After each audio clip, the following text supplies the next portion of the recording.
The studio was filled with the rich smell of roses. Through the open door came the sound of summer, the singing of birds, and the gentle wind moving through trees. In the center of the room stood a large painting of a young man. His beauty was so strong that you could not look away. Basil Hallward, the painter, stood in front of the portrait. On a sofa sat his friend, Lord Henry Wotton. He was smoking a cigarette and watching Basil with a lazy smile. It is your best work, Basil. Truly your best. You must send it to the exhibition. No, Harry. I cannot show it. There is too much of myself in this painting. Too much of yourself? My dear Basil, I cannot see you in it at all. It is the young man himself who looks out of the canvas. Tell me, who is he? Don't ask me. I will not tell you. I don't want you to meet him. Ah, so there is a mystery. Come, Basil, you should not keep secrets from your friend. You will laugh at me, Harry. But I cannot show the portrait because I have put too much of my soul into it. Your soul? No one will believe that. The world only cares about beauty, not souls. And this young man, he is a masterpiece of beauty. His name is Dorian Gray. When I met him, I saw that he would change my art forever. He is everything I dreamed of: youth, beauty, and innocence. He is more to me than a model. He is the reason I paint. Then I must meet him at once. No, Harry, you must not. You have too much influence. You will spoil him with your clever words. You speak as if I were dangerous. You are, Harry. Your ideas are strange, and they can poison people. I want Dorian to remain pure. Nonsense. I only tell the truth, and beauty like his must not be hidden. As they spoke, a knock came at the door. A servant entered. Mr. Dorian Gray is here, sir. Promise me you will not try to influence him. My dear Basil, I promise nothing. Dorian Gray entered the studio. He was very young, about 20 years old, with golden hair and blue eyes. There was something so fresh and charming about him that you could not stop looking at him. I am late, Basil. Please forgive me. It does not matter, Dorian. Come, sit here. I want to finish your portrait today. Dorian, this is Lord Henry Wotton. Harry, this is Dorian Gray. So this is the young man who is making you a great painter. Basil is already a great painter. That has nothing to do with me. You are wrong, Mr. Gray. You are the reason this picture is so wonderful. Basil began to paint again. Lord Henry sat near Dorian and spoke to him while Basil worked. You have only a few years to live in beauty and youth. When youth goes, your beauty will go with it. People love you now because you are young and perfect. But when you grow old, no one will care for you. Youth is the one thing worth having. When you are young, you must live fully. Don't waste your time. Nothing can bring youth back. At first, Dorian listened with a smile. Then his face grew serious. Lord Henry's words went deep into his heart. After Basil finished some painting, he asked Lord Henry to leave. But Dorian looked at Lord Henry with curiosity and asked him to stay. The two men walked together into the garden. The sun was bright, the flowers were sweet, and the summer air was full of life. You are very lucky, Mr. Gray. You have the most precious thing in the world. And what is that?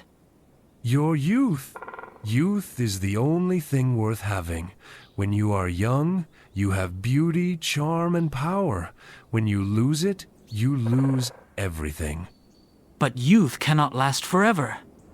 Ah, that is the tragedy of life. You will become old, your face will have lines, your eyes will lose their brightness. But now you are beautiful, more beautiful than anyone I have ever seen. Beauty gives you everything, friends. Power, even love.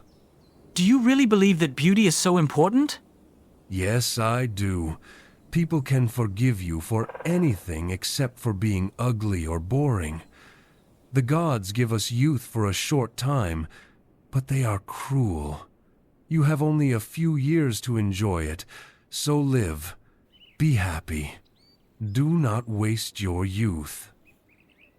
Dorian listened to Lord Henry's words like music. They touched his heart deeply.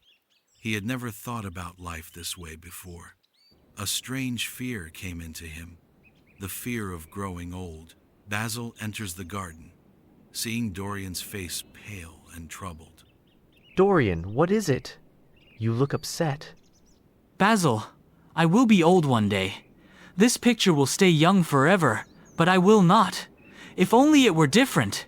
If only I could stay young, and the picture could grow old. I would give anything for that, even my soul. Basil looked at him in shock. Lord Henry only smiled. Dorian turned back to the portrait, his eyes full of sadness and desire. Dorian, you should not speak like that. Beauty and youth are gifts, but they are not everything. You don't understand, Basil. I would give everything to stay as I am now. At that moment, a servant came to tell Lord Henry that his aunt was waiting for him.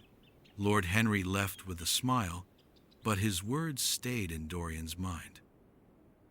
From that day, a new desire grew inside Dorian Gray. He began to fear the passing of time, and he began to envy the beauty of his own portrait. The next morning, Lord Henry went to visit his aunt, Lady Agatha. She was a rich and kind woman who often invited clever and beautiful people to her house. When Lord Henry entered the drawing room, many guests were already there. Among them was Dorian Gray. Harry, you are late as usual. Come and sit down. We were just talking about politics. My dear aunt, I never talk about politics. It is too boring. Please, introduce me to your young friend. Of course. This is Mr. Dorian Gray. He is one of my special guests today. Lord Henry and Dorian looked at each other with interest. They had already met in Basil's studio, but now they could talk freely. Mr. Gray, do you come here often? Sometimes. Lady Agatha is very kind to me. She is kind to everyone, but I see she is especially fond of you. Tell me, do you enjoy society, or do you prefer to stay at home? I don't know. I think I prefer beauty, music, and art more than society. But society is interesting too. You are right. Society is only interesting when it shows us new faces. But your face, Mr. Gray, is one that society will never forget. Dorian blushed. He was not used to such words, but he liked hearing them. He felt Lord Henry's influence growing stronger. Some of the other guests joined the conversation. Mr. Gray, do you like to read? Yes, I read many books. I love stories about passion and adventure. Then you must visit the theater as well. Yes, I go often. I enjoy it very much. Be careful, Dorian. Books and plays can change our lives. Sometimes they teach us more than real life does. The guests laughed, but Dorian listened seriously. Every word from Lord Henry felt like a secret message to him. He was beginning to admire Lord Henry more and more. Later, as the guests left, Lord Henry walked out with Dorian. You must come with me tomorrow, Dorian. I want to show you a new world. A new world? Yes, I will come. From that day, Dorian Gray spent more and more time with Lord Henry. The young man's mind was opening to new ideas, dangerous ideas about beauty, youth, and pleasure. He did not see that these words were beginning to change his soul. One afternoon, many weeks later, Dorian Gray was sitting in the garden of Lord Henry's house. The summer was warm, and flowers were in bloom. Lord Henry had invited him for lunch. You look happy today, Dorian. Tell me, what is the reason? I am in love, Harry. Truly in love. In love? That is wonderful. Who is the lucky woman? Her name is Sibyl Vane. She is very young, very beautiful, and she is an actress. Lord Henry laughed with surprise. An actress? That is charming. Where did you meet her? I went to a small theater one night. The place was poor, but when Sibyl came on stage, she was like a princess. Her acting was full of beauty and truth. I have gone to see her every evening since then. And she loves you too? Yes, she loves me deeply. She calls me her Prince Charming. Lord Henry smiled. He enjoyed hearing Dorian's story. He also liked to see how Dorian's feelings grew stronger every day. This is very interesting, Dorian. Love is the beginning of every wonderful story. But tell me, does anyone else know about her? Only her family. She lives with her mother and her brother. Her mother wants her to marry a rich man, but Sibyl says she will marry only me. At that moment, Lord Henry's servant entered the garden with a letter. Lord Henry opened it and read quickly. Ah, this letter is from Basil Hallward. He is worried about you. He thinks I will have too much influence on you. Oh, Basil is too serious. He does not understand me. You, Harry, make life exciting. I want to listen to you always. Lord Henry looked at Dorian with interest. He saw how easily Dorian was changing, and he felt proud of his influence. In a small house in London, Sibyl Vane was talking with her brother James. Their mother, Mrs. Vane, was also there. James was getting ready to leave for Australia. Sibyl, before I go, I must speak to you. Who is this man you love? Oh, James, he is wonderful. I call him Prince Charming. He is so beautiful and kind. But what is his name? I don't know yet, but I love him with all my heart. James looked angry and worried. You must be careful, Sibyl. You are young and innocent. If this man hurts you, I will come back from Australia and kill him. James, don't talk like that. The gentleman seems rich and polite. He will bring Sibyl happiness. Yes, Mother, he loves me. I am sure of it. Please don't worry. But James was still not calm. He felt something dangerous in this love. A little later, he said goodbye to his mother and sister. Sibyl kissed him and wished him luck. Remember, Sibyl, if that man is ever cruel to you, I will protect you. Then James left the house for his journey, and Sibyl stood by the window, dreaming of her Prince Charming. It was a week later. Dorian Gray was sitting in the garden of Lord Henry's house in Mayfair. Lord Henry and Basil Hallward were there with him. The roses were open, and the air was warm. I hope you are not changing too much, Dorian. You look different. Lord Henry gives you strange ideas. My dear Basil, I only talk to Dorian. If he likes my words, it is because he already thinks the same. Dorian smiled. He was very happy. I must tell you some news. I am going to marry Sibyl Vane. Marry? But you are so young, Dorian, and you don't know her family. You must wait. No, Basil. I love her. She is more than an actress. She is genius. When she acts, she shows the soul of Shakespeare. You have never seen anything like it. She is everything in the world to me. This is wonderful. A love story. You must tell us how you met her. Dorian told the story. I went to a small theater in the East End. The place was poor, but when Sibyl came on the stage, it was like magic. Her Juliet was perfect. Her voice, her face, her movements, everything was beauty. Since then, I go there every night. Yesterday, she called me her Prince Charming. I asked her to marry me, and she said yes. You know nothing about her life, Dorian. Be careful. This can end badly. But Dorian only laughed. I don't care about the world, Basil. I only care about her. When you see her act, you will understand. Very good, Dorian. Love makes people young again. I must see this wonderful girl, too. Take me to the theater. And Dorian promised to take them both the next evening to see Sibyl Vane perform. The next evening, Dorian, Lord Henry, and Basil went to the little theater in the East End. The air inside was hot, and the place was full of people.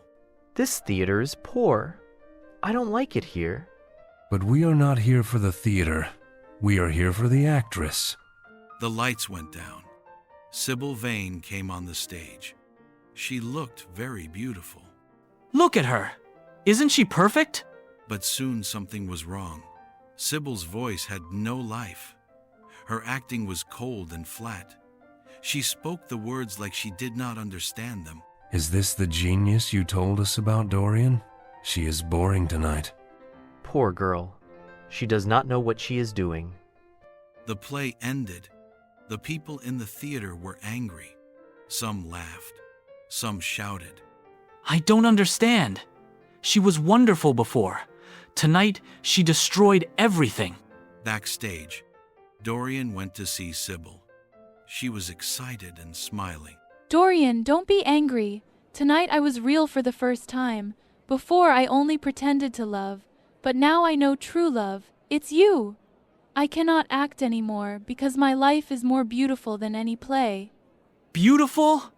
No, Sibyl. You killed my love tonight. Without your genius, you are nothing. I loved you because you were a great actress. Now you are only a simple girl. I cannot marry you. Sibyl's face went white. Tears filled her eyes. Don't say that, my love. Don't leave me. But Dorian turned and walked away. He went out into the night, his heart full of anger and disappointment. When Dorian came home, he saw something strange. The portrait that Basil had painted looked different. The mouth seemed cruel, harder than before. Can it be? Is the picture changing because of me? Because of my soul? Dorian remembered his cruel words to Sibyl. He sat down, thinking. He did not know what would happen next. The next morning, Dorian woke up late.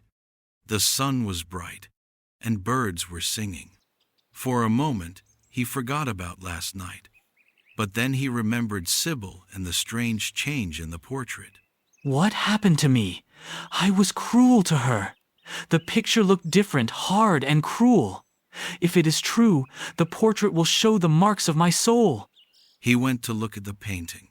Yes, the change was real. The face in the portrait was less beautiful, more cruel. So it is true. The portrait will carry the signs of my sins, and I will stay young. How terrible and how wonderful. At breakfast, Lord Henry came to visit. Good morning, Dorian. I have bad news. Sibyl Vane is dead. Dead? No, it cannot be. Yes. She poisoned herself last night after the theater. It is in the newspapers. How horrible. And it is my fault. I spoke to her so cruelly. Do not cry, Dorian. This is not your fault. She chose this end. Think of it differently. Her death is like a perfect play. She died for love of you. For love? Yes. It is beautiful, in a way. A tragedy. Her life ended like a piece of art. Why should you destroy your own life with sadness? Forget the past. Live only for beauty, for pleasure, for the present moment. That is what matters in life. Dorian thought in silence. Slowly, Lord Henry's words began to sound true. Yes, perhaps you are right. Her death is like art, a terrible but beautiful tragedy. He looked again at the portrait. The cruel lines were still there, but his own face in the mirror was young and fresh. I will keep the portrait hidden. It will show my soul, but no one must ever see it. And so Dorian began his new life, his face always young, his sins hidden in the portrait. The next day, Basil Hallward came to see Dorian. He looked worried and sad. Dorian, I read about Sibyl in the newspaper. What a terrible thing. I am so sorry. Yes, it is sad. But I do not want to think about it. It is over. Over? Dorian, you loved her. You cannot just forget. I was in love with her acting, not with her. When that was gone, the love was gone too. You speak very coldly. I do not know you today. Yesterday you were gentle and kind. Today your words are hard. Perhaps I have changed, Basil. Basil looked at Dorian with sadness. Dorian, I must tell you something. You are everything to me. You are more than a friend. You are my inspiration. Since I met you, my art has grown. My love for beauty comes from you. But now, I see something new in your face. You are different. What do you mean? Your face is still perfect, but I see another expression, like cruelty, like sin, and I don't understand it. Dorian felt afraid. He thought of the portrait upstairs, with its cruel lines. Basil, you must never speak like that. Faces do not change with sins. You imagine it. Maybe I do, but promise me one thing, don't let Lord Henry influence you too much. He has strange ideas. He could ruin your soul. I can take care of myself, Basil. Don't worry. Basil sighed deeply. Very well, Dorian. But remember, I care for you. If you ever need me, I will be here. Basil left the house, his heart heavy. Dorian went upstairs to the locked room where the portrait now stood. He pulled away the curtain. You will be my secret. You will show my sins while I stay young and beautiful. He covered the painting again, and a strange smile came to his lips. The next morning, Dorian woke early. His mind was full of thoughts about the portrait. The portrait shows the truth of my soul. It will grow older. It will show my sins. But I will stay young and beautiful forever. That is my secret. He went to the locked room upstairs. The curtains were closed. He pulled them back and looked at the painting. Yes, the mouth is cruel, the eyes are harder, but my own face is fresh. No one must ever see this picture. He called his servant. Bring the big screen up here. I want to hide this portrait behind it. When the screen was in place, Dorian felt safer. He thought of Sibyl again, but not with sadness. Her death was like a play, a tragedy. Lord Henry is right, I must not feel guilt. Life is too short. I will live for beauty, pleasure, and new experiences. He went to the table and opened a book that Lord Henry had given him.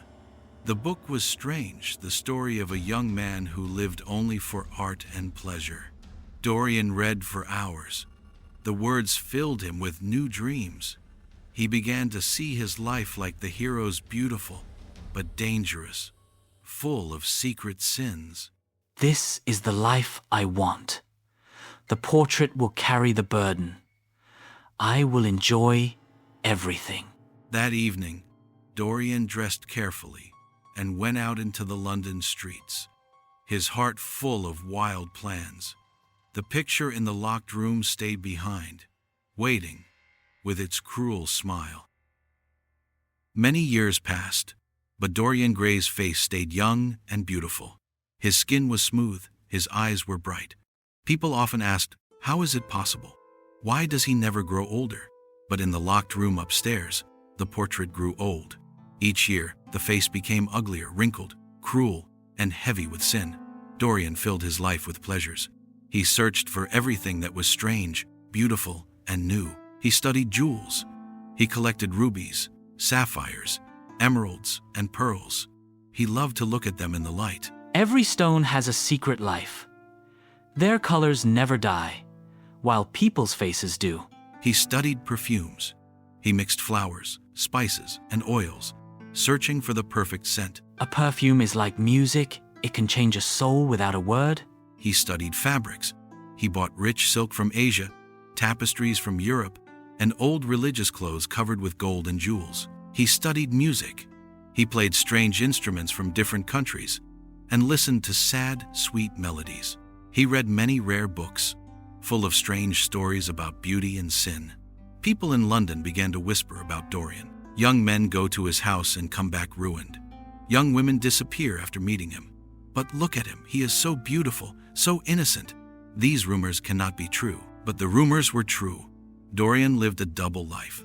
On the outside, his face was fresh and pure, but in secret, he searched for darker pleasures. Every time he sinned, the portrait changed. The smile grew crueler, the eyes colder, the skin uglier. You are my diary. You show my sins, while I stay young. And so the years passed. His friends grew older, their faces tired.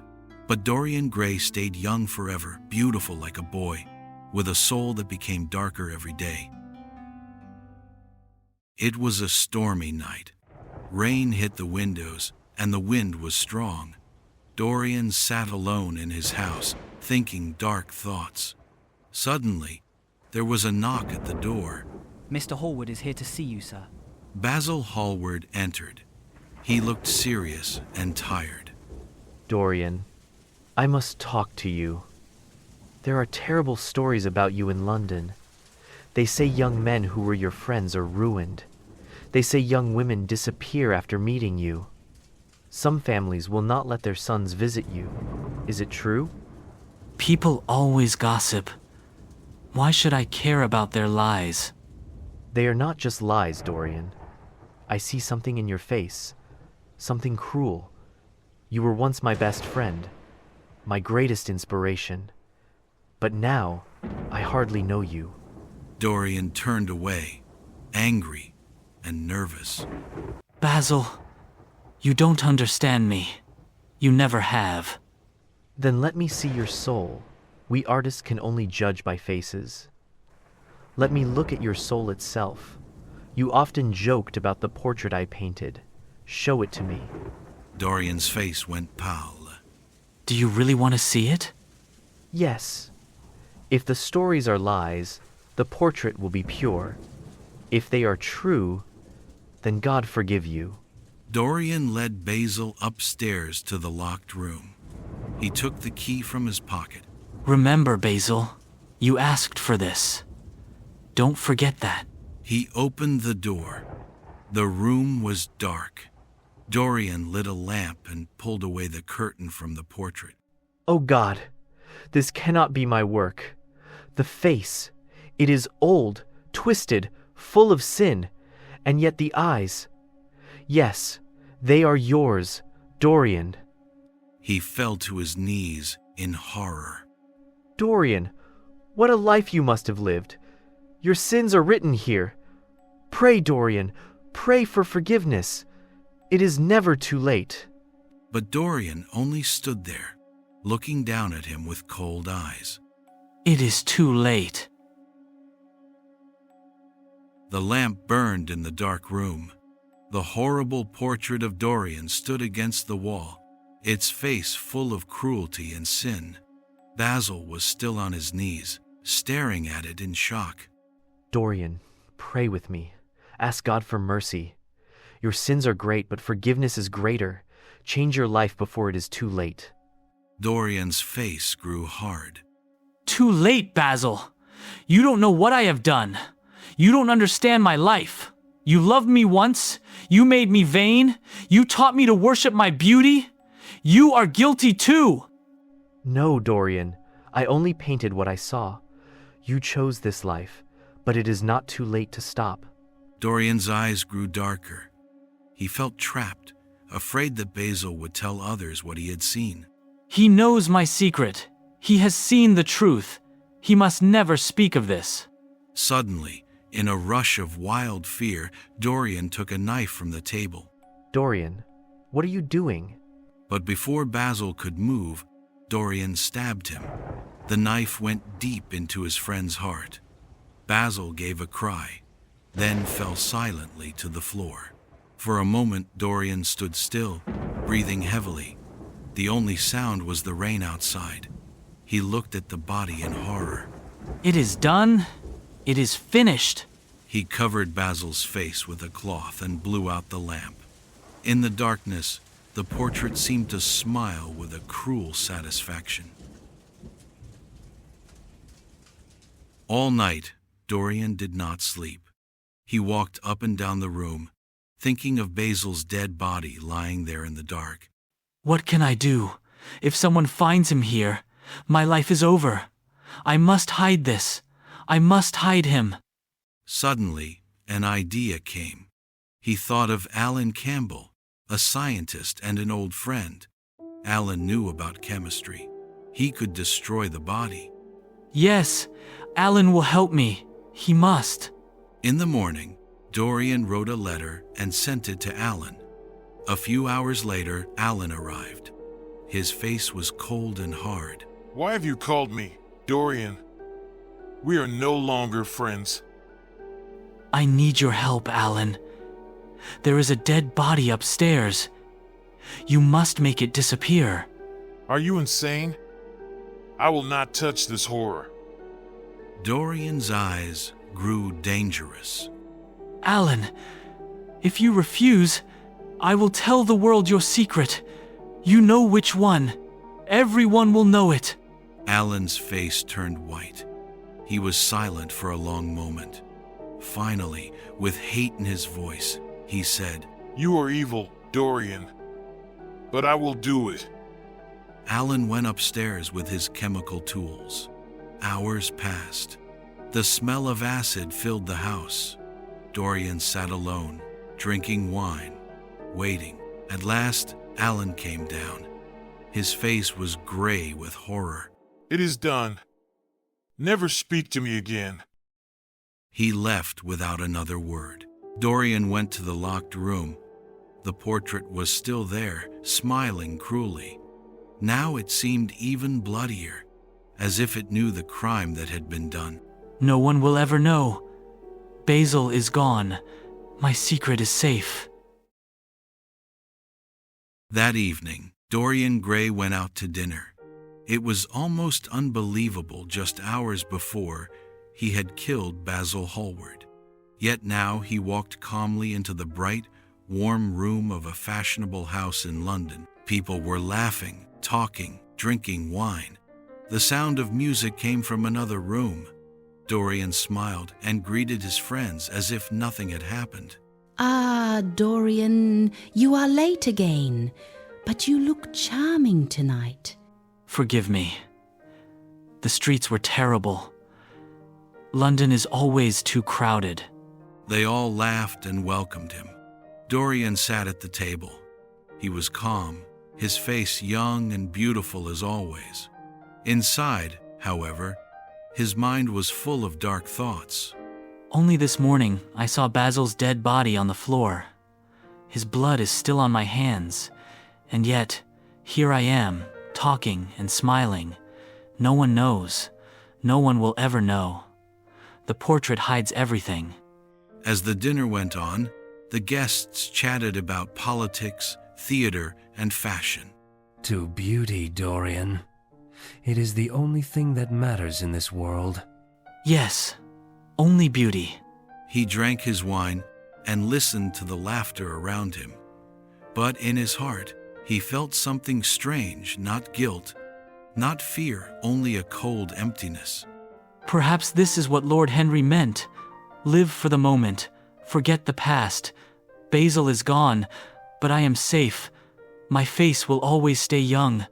The portrait carries my sin. And so Dorian sat among his friends, beautiful and smiling. while the memory of murder lay hidden deep inside him.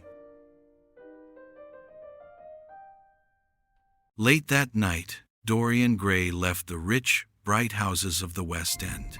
He went into the dirty, dangerous streets of East London.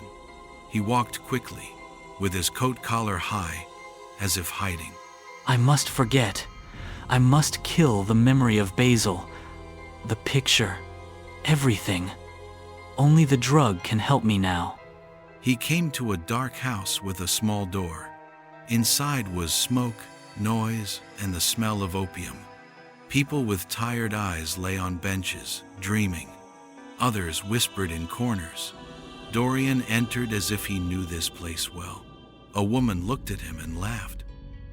Ah, the beautiful boy is here again. But he is no boy. He has lived for many, many years. Dorian turned to her angrily. Be quiet. You know nothing about me. But her words were heard by another man in the room. A sailor, strong and rough, suddenly stood up. His face went pale when he saw Dorian. That face. I know that face. He followed Dorian outside into the street. Then he caught him and pushed him against the wall. At last, I have found you. Do you remember Sibyl Vane? She was my sister. You destroyed her life and left her to die. For 18 years I have looked for you. Tonight you will pay. He pointed a gun at Dorian's head. Dorian's heart beat fast. For the first time in many years, he felt real fear. You are mad. Look at me. Do I look old enough to have ruined your sister 18 years ago? I am only 20 now. Can a boy of 20 be guilty of something that happened before he was even born? James stared at him. It was true, Dorian's face was still young and perfect. The sailor's hand shook. God, it's true. You cannot be the man I want. Forgive me. He dropped the gun. Dorian quickly walked away, his smile returning. How lucky I am. My secret will always save me. The portrait grows old, but I stay young. No one will ever know the truth. Behind him, the opium woman's voice called after James Vane. Fool. He is the same man. He has sold his soul. Don't let his pretty face trick you. James froze. Doubt returned. The hunt was not over. The next afternoon, Dorian Gray was in the garden of his country house. The sun was shining, and ladies and gentlemen walked among the roses. There was music, tea, and laughter. It was all perfect, like a painting. Dorian smiled and spoke politely, but inside, he was still nervous after last night. James Vane is out there. I know it. But he did not kill me. My beauty protects me. Lady Narborough, an old friend, sat beside him. Dorian, you look happier today. Your house is wonderful. This garden is like heaven. You make it heaven, Lady Narborough. Everyone laughed at his words. People always loved Dorian's beauty and sweet voice. But as he walked through the garden, sometimes he turned his head quickly. He felt as if someone was watching him. What if James listened to that woman? What if he comes here? He tried to forget his fear by talking about art, flowers, and music. The guests admired him, but Dorian's smile was a mask. Behind the roses, in the distance, a shadow moved. James Vane was there, waiting. The next morning, Dorian went for a walk in the garden with some friends. The air was fresh, the flowers bright. Everyone talked happily, but Dorian's heart was not calm. Suddenly, one of the ladies pointed to the trees.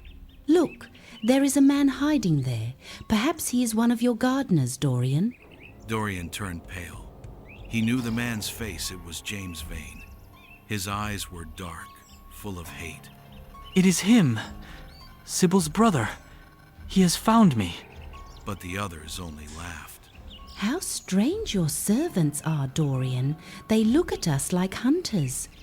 Dorian tried to smile, but his hands were cold. Later, he called his servant. Who is that man near the woods? A sailor, sir. He has been waiting outside the house for 2 days. Dorian's heart almost stopped. That night, he could not eat, could not sleep. Every time he closed his eyes, he saw James's face, waiting in the shadows. He will kill me. No beauty can save me forever. Dorian went to see Lord Henry the next day. He wanted comfort, to forget his fear. Lord Henry was sitting in his library, smoking as usual, with books and flowers around him. Ah, Dorian, you look pale. You must not take life so seriously. You should only think about pleasure. But, Harry, sometimes I feel that my life is poisoned. Bad things follow me. Perhaps I have been cruel, and now I am being punished. Punished? My dear boy, there is no such thing as sin. There are only experiences. Some are delightful, some are dangerous, but all of them teach us something. You are far too young and beautiful to worry about guilt. And yet, I killed someone, Harry. Lord Henry raised his eyebrows but still smiled. You always say shocking things, Dorian, but I never believe you. It is part of your charm. Do not spoil it with serious thoughts. Forget these dark ideas. Enjoy your youth while you have it. It will not last forever. Dorian looked down. He wanted to confess everything, but Lord Henry's light, careless words pulled him back. Perhaps he is right. Perhaps nothing matters but beauty and pleasure. If I think too much, I will go mad. He forced a smile and let the conversation move to art, music, and parties. Yet, inside, the fear of James Vane and the secret of the portrait still burned in his heart.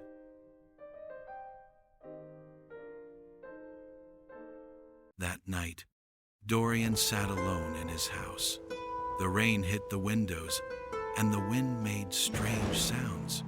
He thought about his life, his sins, and the terrible secret of the portrait. I have lived for pleasure. I have ruined lives. Sibyl, Alan, and so many others. The portrait shows everything. My soul is ugly. I must change. I must be good again. He remembered the village girl he had left untouched the other day. That was good of me. Perhaps the portrait looks kinder now. He went upstairs, holding a lamp, and uncovered the picture. But instead of looking better, it looked worse. The smile on its face was full of hypocrisy, like false goodness. So even when I try to be good, it is only vanity. The portrait shows the truth. I can never escape my sins. A wild thought came into his mind. If the portrait is my soul, then I will destroy it. Then I will be free. He took a knife from the table, the same knife he had used to kill Basil Hallward. He lifted it high and struck the painting. A terrible cry filled the house. Servants woke up and ran to the locked room. They smelled smoke and heard silence. When they broke the door, they found the portrait on the wall, young, beautiful Dorian Gray, unchanged. On the floor lay a dead man, old, wrinkled, and hideous, with a knife in his heart. Only by his rings did they know it was Dorian Gray.